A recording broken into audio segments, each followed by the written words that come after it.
चलिए तो ब्रेक के बाद हम आगे बढ़ते हैं, चर्चा आगे बढ़ाते हैं। हमारे साथ सुभाष जी यहाँ दिल्ली स्टूडियो में मौजूद हैं कांग्रेस की तरफ से, और चंडीगढ़ से मेरे साथ भी कुछ मेहमान जुड़ रहे हैं, उनसे मैं आपको रूबरू कराता हूं। ज्ञानचंद गुप्ता साहब हैं जो कि विधायक बीजेपी के, बहुत स्वागत है गुप्ता साहब आपका भी। रविंदर सिंह ढुल साहब जो कि प्रवक्ता इनेलो के हैं, बहुत स्वागत है ढुल साहब आपका।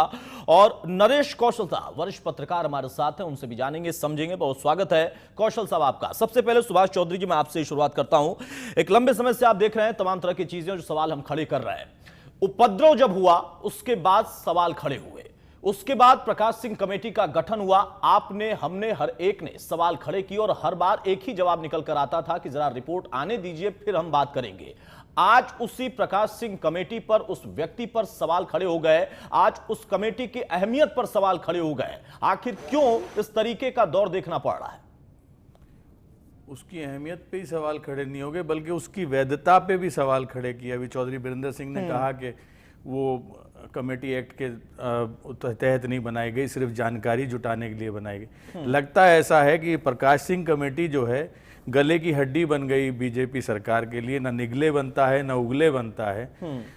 दो तीन सवाल जो उन्होंने निकाल के प्रकाश सिंह कमेटी जो बोल टेलीविजन पे इंटरव्यू में भी बोल दिए, कोई एक एमपी जिम्मेवार है इस सब प्रकरण जो जाट आंदोलन में वायलेंस हुआ, हिंसा हुई, और कुछ ऐसे अधिकारी थे जो कि ना केवल उदासीन थे, ना केवल वो सिर्फ अपनी ड्यूटी नहीं कर रहे थे, बल्कि इसमें वायलेंस में, इस आंदोलन के अंदर जो बहुत बड़े स्तर पे आगजनी तोड़फोड़ हुई उसमें सहयोग कर रहे थे, करवा रहे थे। छूट दे रखी थी, बल्कि उसके अंदर सहयोग कर रहे थे। तो इससे ऐसा लगता है कि प्रशासन की मर्जी के बगैर हो नहीं, कहीं ना कहीं प्रशासन, बीजेपी की सरकार जिम्मेवार है जो जाट आंदोलन के दौरान हिंसा हुई है। ठीक है, मैं चाहूंगा नरेश कौशल साहब एक पत्रकार के नजरिए से जरा आप अपनी बात रखें, स्पष्ट करें। जैसा कह रहे हैं सुभाष चौधरी साहब की दरअसल गले की फांस एक तरीके से बन गई, ऐसी हड्डी जो निगल सकते न उगल सकते। आखिर इस वजह से ही क्या अहमियत पर, वैधानिकता पर सवाल अब वही लोग खड़े करने लगे जो बार बार हवाला देते थे कि साहब सारे सवालों का जवाब दे देंगे, बस रिपोर्ट आने तो दीजिए।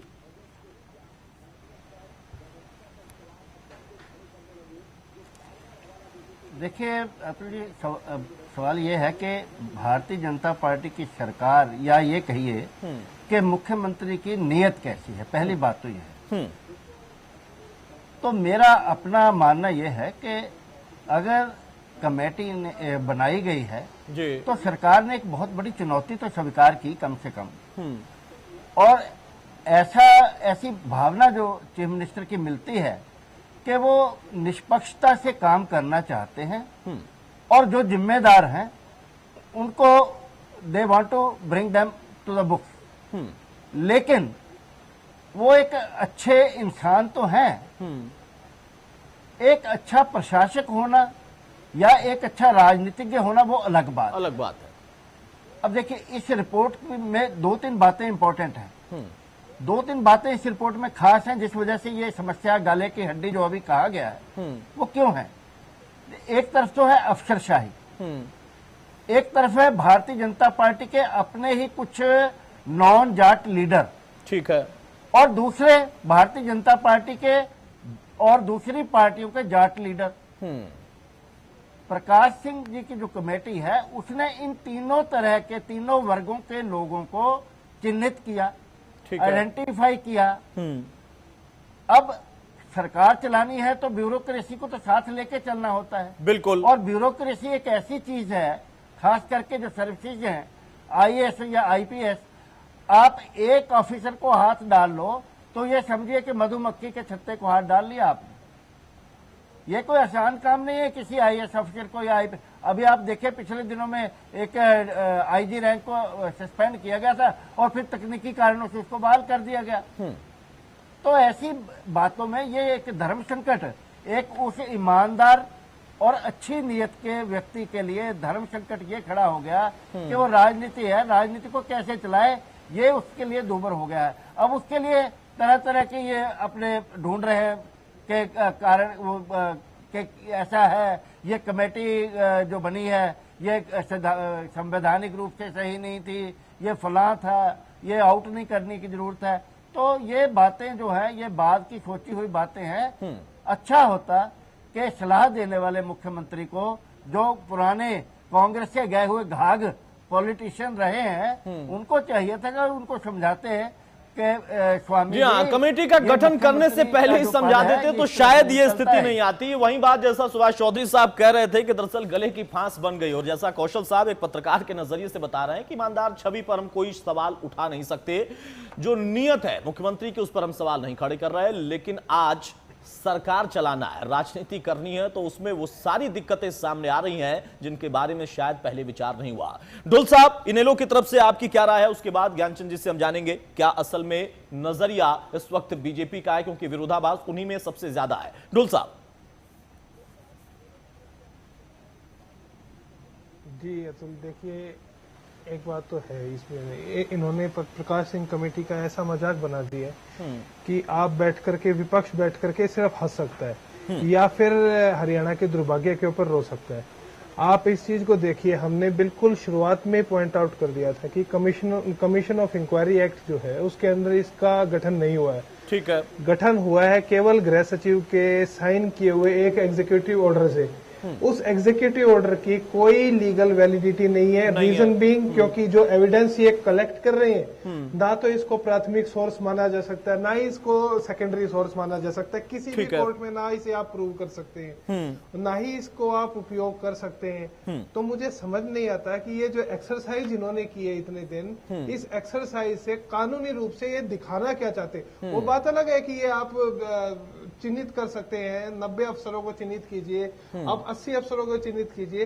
आप इस चीज को समझिए, इतने बड़े स्केल के ऊपर हिंसा हुई तो आप जो है इसको शुरुआत से ही जुडिशियल कमीशन के कमीशन ऑफ इंक्वायरी एक्ट के अंदर जुडिशियल कमीशन आप अपॉइंट करते और उसमें सभी प्रकार के रेफरेंस जो है कमीशन के जो रेफरेंस है उसमें कंप्लीट चीजों को शामिल कीजिए, चाहे वो पॉलिटिकल हो, चाहे एडमिनिस्ट्रेशन हो, चाहे एग्जीक्यूटिव हो, कुछ भी हो। आप ऊपर से नीचे तक, आम जन तक हर चीज को शामिल कीजिए। आपने केवल कुछ एक अफसरों के ऊपर तो इनको टारगेट कर दिया, उसमें भी इन्होंने अपनी मर्जी के ऑफिसर्स को वहां से छोड़ दिया और सिर्फ एक जूनियर लेवल के ऑफिसर्स है, अधिकतर ऑफिसर उनको आपने चिन्हित किया है। तो बड़ी अजीब सी सिचुएशन आ गई है हरियाणा के। चलिए, अजीब सी स्थिति आ गई, और जैसा कहा ढुल साहब ने कि सिर्फ हंसने के अलावा और कुछ नहीं है, हंसने का मौका विपक्ष को दिया। ज्ञानचंद गुप्ता जी, आप बताइए, आपने सबको सुन लिया, चौधरी साहब को सुन लिया, ढुल साहब को सुन लिया, पत्रकार जो है वरिष्ठ हमारे साथ कौशल साहब, उनका नजरिया भी आप सुन लिए। हम लोग याद है कि उस वक्त में लगातार चर्चा करते थे, आप भी आए कई बार, हम लोग जब भी सवाल पूछते थे, चाहे मुख्यमंत्री से या फिर मंत्री जी से या फिर विधायक जी से या फिर तमाम जो भी सरकार से जुड़े हैं प्रवक्ता नेता, सभी सब बड़े दमखम के साथ ये बात कहते थे कि थोड़ा सा इंतजार कर लीजिए, इतनी जल्दबाजी क्यों है, रिपोर्ट आने दीजिए, कमेटी हमने बिठा दी है, उसके बाद सारे सवालों का जवाब मिल जाएगा। आज आपके ही लोग सबसे ज्यादा ये बात बोल रहे हैं कि रिपोर्ट का क्या मतलब, क्यों जारी करें सबके सामने, वैधानिकता पर सवाल है, अहमियत को लेकर सवाल है। मतलब आप उस समय कुछ और कह रहे थे, आज कुछ और करने की पोजीशन में, कहने की पोजीशन में आ गए।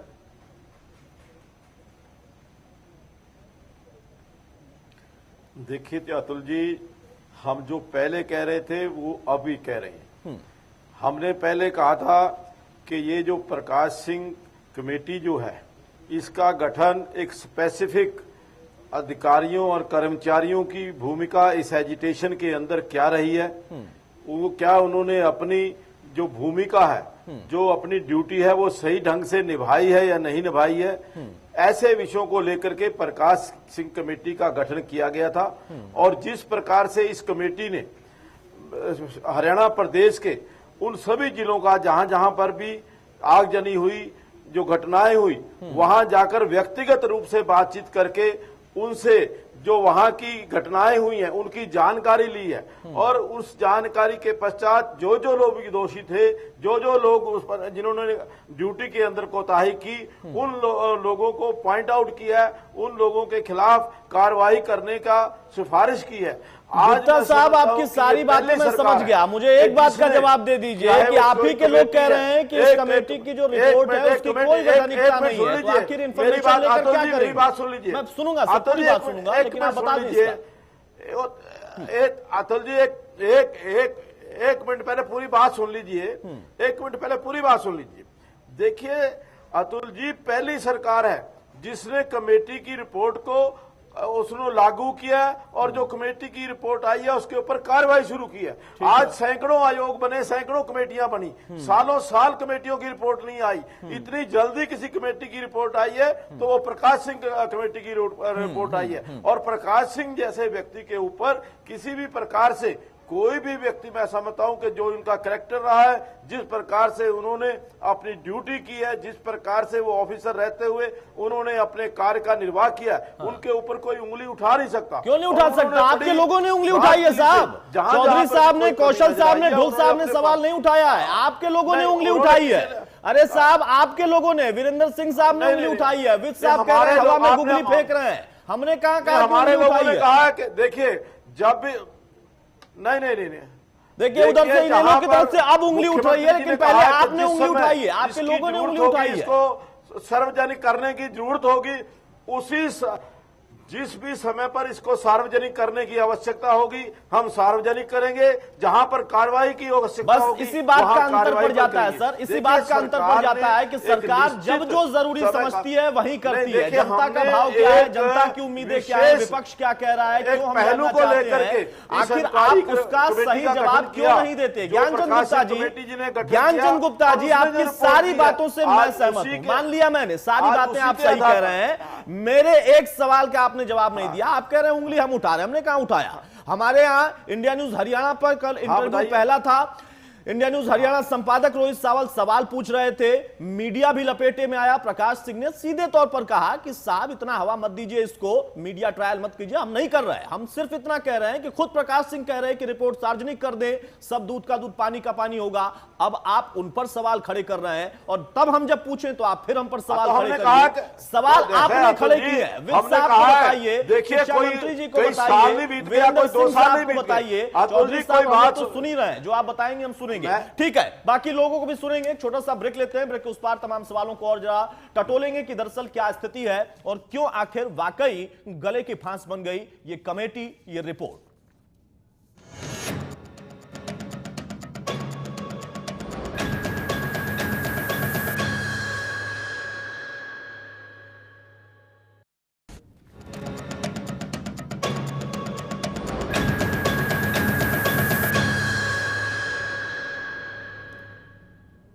नमस्कार, प्रदेश के नंबर 1 और सबसे भरोसेमंद news channel India news Haryana में आपका स्वागत है। मैं हूं आपके साथ अतुल प्रताप सिंह। प्रकाश सिंह कमेटी के रिपोर्ट को लेकर आज के दौर में एक नई बहस, गर्मा गर्म बहस छिड़ गई है। केंद्रीय मंत्री वीरेंद्र सिंह ने प्रकाश सिंह कमेटी को अवैधानिक बता दिया। बतौर वीरेंद्र सिंह, प्रकाश सिंह कमेटी का गठन कमीशन एक्ट के तहत नहीं हुआ था, सिर्फ सूचना एकत्रित करने के लिए हुआ था। वीरेंद्र सिंह के इस बयान से प्रकाश कमेटी की अहमियत पर अब सवाल भी खड़े हो गए। उधर प्रकाश सिंह की तरफ से रिपोर्ट को सार्वजनिक करने की मांग पर अनिल विज की प्रतिक्रियाएं भी लगातार आ रही।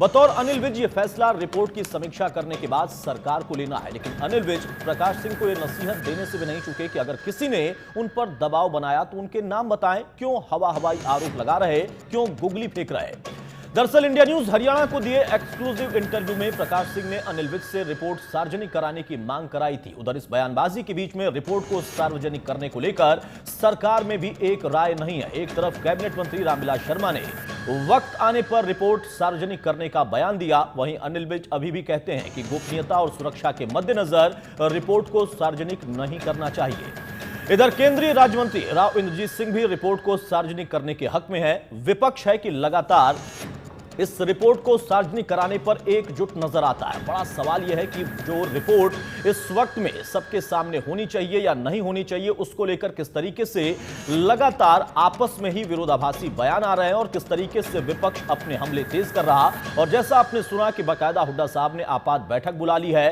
तय करने के लिए कि क्या रणनीति हो, सरकार को कैसे घेरे। बड़ी बहस में इन तमाम सवालों पर हम चर्चा करेंगे, तो शुरुआत करते हैं बड़ी बहस।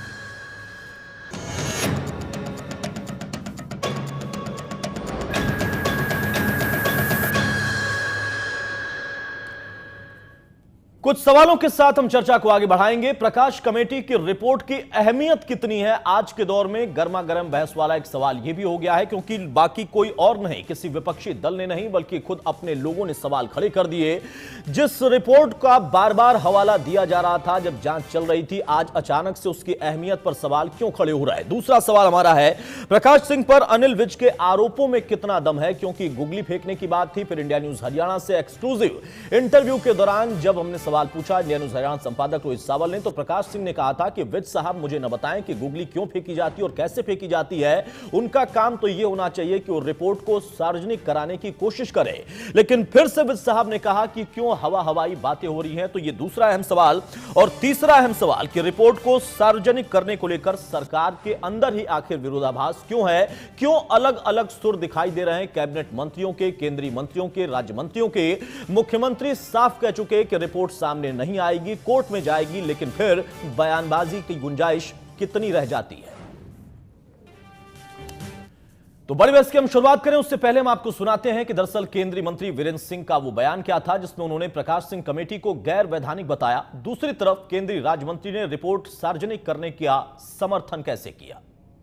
हरियाणा सरकार ने जो कमेटी गठित की थी प्रकाश सिंह जी की, उसकी कोई वैधानिक किसी प्रक्रिया के तहत नहीं की।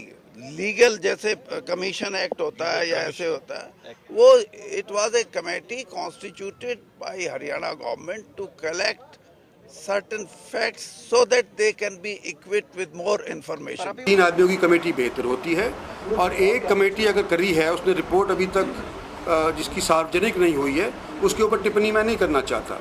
मैं तो ये कह रहा हूँ कि प्रकाश सिंह आयोग की रिपोर्ट सार्वजनिक हो। मैं ये चाहता हूँ कि जो ह्यूमन राइट्स की जो हाई कोर्ट मॉनिटर्ड कमेटी की जो जांच चल रही है वो जी हाँ, तो अपनों के बयान ही शुरू हो गए। सवाल इस बात का है कि विरोधाभास क्यों है। इधर अनिल विज ने एक बार फिर से प्रकाश सिंह को नसीहत दी है कि उन्हें उन लोगों का नाम बताना चाहिए, अगर पहले ही मेंशन नहीं किया तो अब बता दें जिन्होंने उन पर दबाव बनाया था। दरअसल विज का ये प्रकाश सिंह के ऊपर बयान जब आया, उन्होंने इंडिया न्यूज हरियाणा को जो इंटरव्यू दिया था उसमें उन्होंने विज साहब से कहा था कि दरअसल वो उनको ना बताएं कि क्या उनको करना था या नहीं करना था। फिलहाल उनकी भूमिका होनी चाहिए कि दरअसल वो रिपोर्ट को सबके सामने लाए। क्या कहा था प्रकाश सिंह ने, सुनिए। हरियाणा के कैबिनेट मिनिस्टर हैं अनिल विज साहब, उन्होंने आज बयान दिया। हालांकि तारीफ आपकी सब करते हैं साहब, जिस तरह से आप काम करते हैं, उन्होंने भी तारीफ की, लेकिन साथ में यह भी कहा कि अपराध को दबाना भी अपराध है। किन अधिकारियों ने आप पर दबाव बनाया उनका नाम आपको बताना चाहिए, ये अनिल विज साहब ने कहा है। और उन्होंने ये भी कह दिया कि बिना मतलब के गुगली नहीं फेंकनी चाहिए थी आपको। अरे विज साहब से कहिए पहले वो हाँ। देखिए विज साहब से ये कहिए कि पहले वो रिपोर्ट को सार्वजनिक करने की बात करें जी। जो असली चीज है उसको तो आप बैकग्राउंड में डाल रहे हैं और कह रहे हैं इनका नाम क्यों। देखिए जिन लोगों ने मुझको अप्रोच किया उन्होंने बड़े सम्मान से, बड़े कायदे से बात की। अगर उन्होंने मुझे कोई धमकी दी होती, कोई प्रलोभन दिया होता, तो मैंने उनको कटघरे में खड़ा कर देता और उनके नाम पब्लिक में ले लेता। अब सोचिए जरा कि जिस तरीके से बयानबाजी का दौर चल रहा है आपस में ही, तो फिर विपक्ष एक सुर क्यों ना दिखाए, एक सुर में क्यों ना मांग करे। इस बयान पर कैबिनेट मंत्री अनिल विज ने क्या प्रतिक्रिया दी, जरा वो भी सुनिए। उनको अगर किसी ने दबाव दिया था तो उनको वो रिपोर्ट में दर्ज करना चाहिए था कि कौन आया, किस वक्त आया, क्या बात कही, किसके लिए कही। अब उस वक्त उन्होंने लिखा नहीं और पूरे अपना समय लिया जितने दिन उनको चाहिए थे, और उसके बाद उन्होंने रिपोर्ट सबमिट कर दी। रिपोर्ट पर हमने कार्रवाई भी कर दी। अब वो बिना मतलब हवा में बातें छेड़कर कि जी मेरे को दबाव दिया गया था। अरे भाई, अगर आपको दबाव दिया गया था, आपका इतना हाई स्टेचर है देश में और आप अपराइट ऑफिसर्स रहे हैं, तो आपको वो रिपोर्ट में जरूर दर्ज करना चाहिए था। और अगर वो वर्थ मेंशनिंग नहीं था तो आपको कोर्ट भी नहीं करना चाहिए था। जी हां, तो विज साहब अभी भी अपनी बात पर कायम है। इधर रिपोर्ट को सार्वजनिक करने को लेकर आपने केंद्रीय राज्य मंत्री राव इंद्रजीत सिंह का पक्ष भी सुना। उधर प्रदेश सरकार के मंत्री रिपोर्ट सार्वजनिक करने को लेकर एक राय नहीं है, जरा उनकी बात भी सुनिए। रिपोर्ट को अध्ययन किया जाता है। ये जो लॉ एनफोर्सिंग एजेंसीज होती हैं, ये जरूरी नहीं होता कि उनकी सारी बातें सार्वजनिक की जाएं। आरटीआई एक्ट में भी इनको छूट दी हुई है। अगर इंटेलिजेंस की या सीआईडी की या कोई ऐसी रिपोर्टें होती हैं तो उनको छूट दी गई है। अब मैंने तो रिपोर्ट देखी नहीं है, ये रिपोर्ट देख के ही तय हो सकता है कि क्या ये सार्वजनिक की जा सकती है या नहीं की जा सकती। कहीं इसमें कुछ ऐसे एलिमेंट्स तो नहीं हैं कि जो जनता को बताना उचित ना हो। और प्रकाश सिंह जी ने भी अपने जो बयानात में कहा है कि उन्होंने इसमें कुछ 40 पेज बिल्कुल अति गोपनीय उन्होंने लिखे हैं। तो जो अति गोपनीय पेज होते हैं तो जिसके लिए लिखे होते हैं उसी के लिए होते हैं, उनको तो सार्वजनिक किया जाना उचित नहीं होता। प्रकाश सिंह जैसे वरिष्ठ अधिकारी के ऊपर कोई किसी तरह का दबाव नहीं हो सकता। ये जो बातें आ रही हैं, अभी तो प्रकाश सिंह जी ने अपनी रिपोर्ट माननीय मुख्यमंत्री जी को सौंपी है और उसमें न विजयवर्धन जी के हस्ताक्षर हैं, न केपी सिंह जी के हस्ताक्षर हैं। And our chief ministers office, chief minister secretariat, they are studying of the report. अभी वो प्रकाशित नहीं हुई है, जब जाहिर नहीं हुई है, अभी सीएम का जो सचिवालय है वो उसको स्टडी कर रहा है, समय आने पर उसका हो। जी हां, तो ये सरकार से जुड़े हुए लोग हैं, कैबिनेट के लोग हैं जिनके सुर एक नहीं है, लेकिन इस मसले पर विपक्ष का सुर बिल्कुल एक है। सुनिए। सारे जो दंगे हुए और जो हरियाणा में नुकसान हुआ, जो हरियाणा का नाम बदनाम हुआ, वो एक षड्यंत्र के अंतर्गत सरकारी संरक्षण में किया गया और प्रकाश सिंह रिपोर्ट जो है इसी वास्ते उसको सार्वजनिक नहीं किया जा रहा। अगर प्रकाश सिंह कमेटी पर विज साहब को या उनकी सरकार को तो विश्वास नहीं है तो क्यों बनाई ये कमेटी उन्होंने? क्यों नहीं हमारी मांग को माना? जब हमने कहा कि सुप्रीम कोर्ट के जज द्वारा इंक्वायरी होनी चाहिए। प्रकाश सिंह कमेटी में की सरकार रिपोर्ट को ये सरकार सार्वजनिक क्यों नहीं कर रही है? आज जो लोग जानना चाहते हैं वो केवल और केवल हरियाणा प्रदेश में जाट आरक्षण आंदोलन के दौरान क्या हुआ था, उस बात को किसी तरीके से कवर करने के लिए इनके हाथ में कागज पकड़ा दिए जाते हैं और जिन पे लिख करके दे दिया जाता है कि तुमने जा करके ये कागज पढ़ने शुरू कर देने और बोलना शुरू कर देना है, ताकि जिस इशू पे चर्चा हो रही हो उस इशू से लोग भटक जाएं। आज हरियाणा प्रदेश की जनता इस बात को लेकर के डिमांडिंग है, असमझ में है कि सरकार क्यों इस चीज को छुपा रही। जी हां, तो जनता के हवाले से पूरा विपक्ष कहता है कि जनता चाहती है, हम भी चाहते हैं कि रिपोर्ट को आप सबके सामने रखें, आखिर क्यों नहीं रख रहे हैं। इस बीच में जब हम चर्चा की शुरुआत करने जा रहे हैं और हमारे साथ तमाम मेहमान हैं, मैं उनसे आपको रूबरू कराऊं। खबर यह भी निकल कर आई कि दरअसल हुड्डा साहब ने आपात बैठक बुला ली है चंडीगढ़ में कल सुबह और वहां पर वो रणनीति तैयार करेंगे कि इस मसले पर सरकार को कैसे घेरा जाए। एक नजर उनकी भी प्रतिक्रिया पर, फिर आगे बढ़ते हैं। बैठक बुलाई है जो हरियाणा की राजनीतिक हालात पे उसे चर्चा करने के लिए, खासतौर पे जो प्रकाश सिंह कमेटी की रिपोर्ट आ गई है और जो उसको वो नहीं किया, सार्वजनिक नहीं किया जा रहा है और पार्ट्स में किया जा रहा है, तो ऐसा प्रतीत होता है कि जी हां, तो हुड्डा साहब ने आपात बैठक बुला ली है। क्या रणनीति होगी वो कल देखने वाली बात होगी। फिलहाल हमारे साथ मेहमान हैं, उनसे मैं आपको रूबरू कराता हूं। एक छोटा सा ब्रेक भी हम लेंगे, उसके बाद हम आगे बढ़ेंगे चर्चा। मेरे साथ इस वक्त सुभाष चौधरी साहब दिल्ली स्टूडियो में मौजूद हैं, कांग्रेस की तरफ से, जो कि उपाध्यक्ष हैं, वाइस प्रेसिडेंट पीसीसी कांग्रेस। बहुत स्वागत है चौधरी साहब आपका। हम आपसे चर्चा को आगे बढ़ाएं, उसके पहले चाहेंगे एक छोटा सा ब्रेक हम यहां पर ले लें। ब्रेक के उस पार हम लौटेंगे, कुछ और भी मेहमान, उसके बाद हम चर्चा में इन्हीं सवालों को उठाएंगे कि आखिर क्या आज के दौर में रिपोर्ट को लेकर, उस शख्स को लेकर बवाल मच गया जिसके सहारे पहले बार बार हवाला दिया जा रहा था कि रिपोर्ट आने दीजिए फिर बात करेंगे। छोटा ब्रेक, जल्द आते हैं।